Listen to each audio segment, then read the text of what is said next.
Good morning. Good morning. I'm Bridget. I'm Billy. And this is Flickin' Beans. This is a guest host week because Wendy is on vacation, and by the time this airs, I will have gotten back from New York City.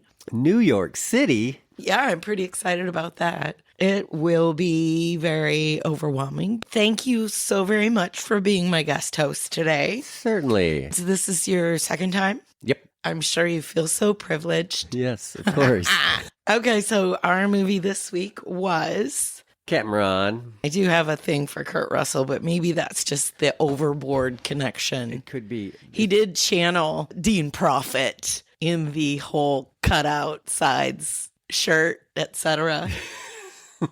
But we hadn't met him yet. This is Martin Short and his wife Mary Kay Place and some kids that they made. And the gist is, this is such a movie trope too. Someone died and left you something. Have you ever seen the movie Baby Boom? Someone died and left you a baby.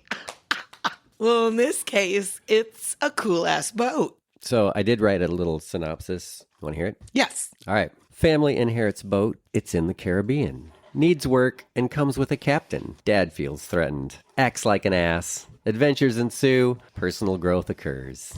That's great. That is a good synopsis. Oh, and I think it was 92. Oh, wow. Yeah, that's what I It said. has to be around the time of Uncle Buck, another of my favorites. Should do that movie. One thing I noticed that is so true. Only very few movies have sets and houses that look like actual houses. They go up to the attic to find a picture of this boat, and I was like, fucking movie attics are so cool. Aren't they? Always. And then he says that the boat's name is San Pomme de la Terre. And Mary Kay Place, the wife's character, says, I think that means potato. Oh, yeah. He's like, no, it doesn't. No, it doesn't. I decided that I'm obsessed with sailboats and that kind of thing, but terrified of open water. Same. Even if it's like a lake, I think it would be cool to learn to sail, but just like landlocked. There could be like a video game. Oh. The boat could rock, but it's completely on like a wooden mechanism, kind of like a mechanical bull. Oh. Only mizzen mast and hoist the mainsail. I don't know. I feel like that could be a thing. Like, a flight simulator, a boat simulator. Wasn't the wife like an architect? Yes. Another movie trope. But I love her line when she was like, who was thoughtless enough to put food on the table? Because all her shit spread out there. So they go to pick up this boat. And Martin Short, Dad's idea is, and I get it, it's such a dream/fantasy idea that they're going to sail as a family in this cool ass boat and Dad is going to win the day. Oh, he hopes.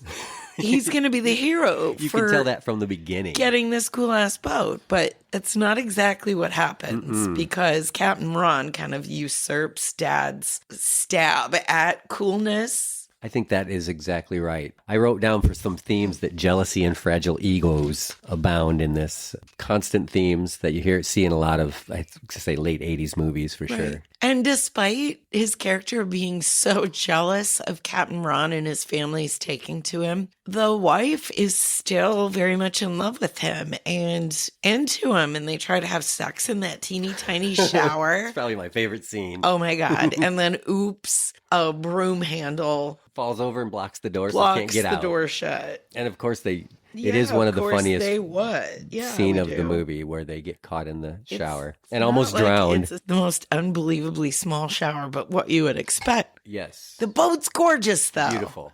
I could live in that boat. For sure. Yeah, Captain Ron does rescue them. Over and over again. Well, yeah, I mean, he just knows what he's doing. And he's got the kids super engaged the entire time, and nobody wants to hang out with Dad. But what they're doing is fixing up that boat. Yeah. And learning how to sail. It's awesome. It's a real wax on, wax off scenario. And that's about when he starts to have real irritations with Ron because he sees the kids going, Captain Ron, asking questions. Hey, Captain Ron. His ego is suffering. I feel like just kind of wasn't willing to admit that he doesn't know anything about the boat and about sailing. He can't admit any of that. He could have been as engaged as everyone else. Teach me this, teach me that. But instead, he thought owning a boat was going to make him the hero in the first place. Right. And he gets real pissed when they are wading up to the island that ended up being the wrong island. Doesn't even have a dock. Right.